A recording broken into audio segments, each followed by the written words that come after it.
trying, we finally agreed to check if design thinking was something we need. We visited authors and schools and read several books.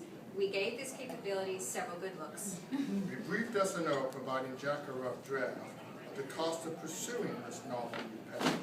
He briefed some members of the leadership team, who quickly funded the idea to be more than a dream. Kirsty and Humo were assigned the co-leads to develop our staff from these design seeds. We got expert help through our own RFP, which is how we selected AC4D. Nice. Like a hip-hop beat. Our boot camp started and lasted 5 days, where we learned to start doing in different ways.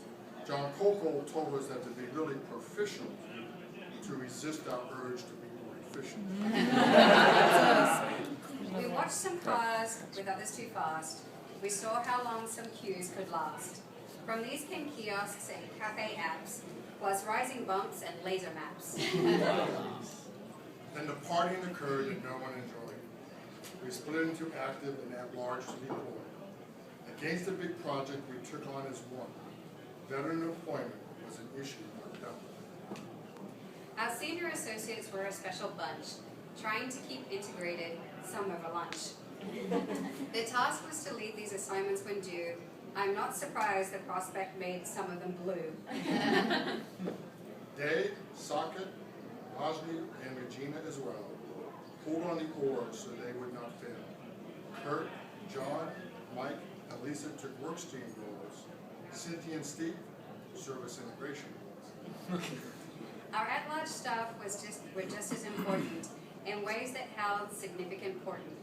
Jessica led tap sessions from the D school, and Jessie said MGA thought DT was cool. Michelle left home. Peter drew. Dimitri kept introducing thoughts he knew. Joel added reality, and Scott diffused situations with drama infused. Joellen is leading part of Ideas Fest, and Lisa left the llama to be part of the best. Kelly took the lead on selling DT, while Carolyn and Nick contributed SMEs. Rachel took to synthesis like it was second nature. Kat, God bless, finished despite baby wages.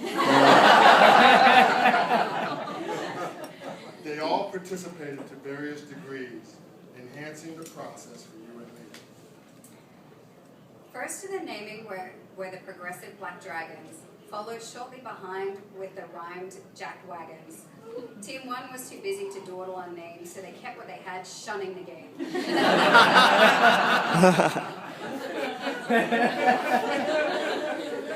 When Alyssa, Matt, Steph, Reachik, and Fly took the wishing wall public to give it a try, conditions were such that they had to cope with the cold and the White House sniper scope. Amanda, Tom, Mike, Alberta, and Jay developed journeys that paved the way. Amanda's reflections had us all in stitches. She embraced her team as her manly bitches.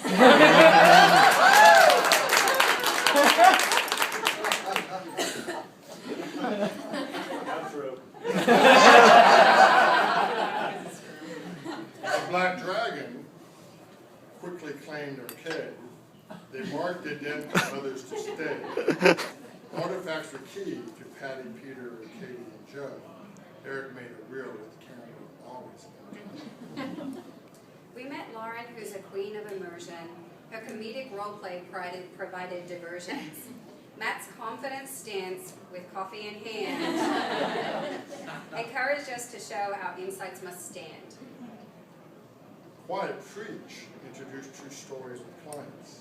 And Pat's prototyping showed us it's not just a science. His accomplishments would make competitors despair. And he kept leaning forward, consistently styling his hair. We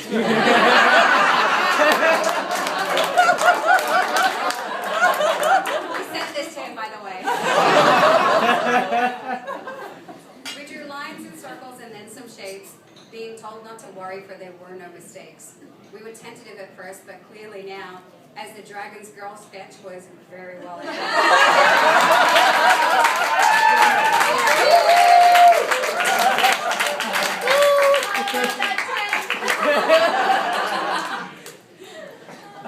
Little gifts are bestowed at times throughout, like those 5 books and those damn report outs.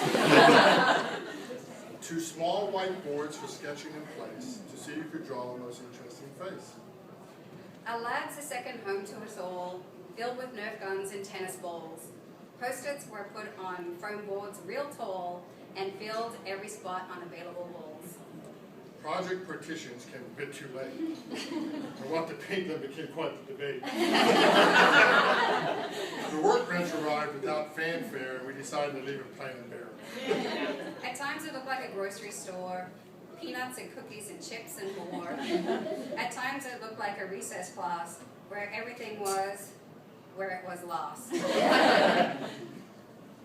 At times, teams needed the time to relax, shown by sitting in chairs or lying on backs, including going to Clyde's, our local drinking hole, to imagine the stories behind those nudity walls.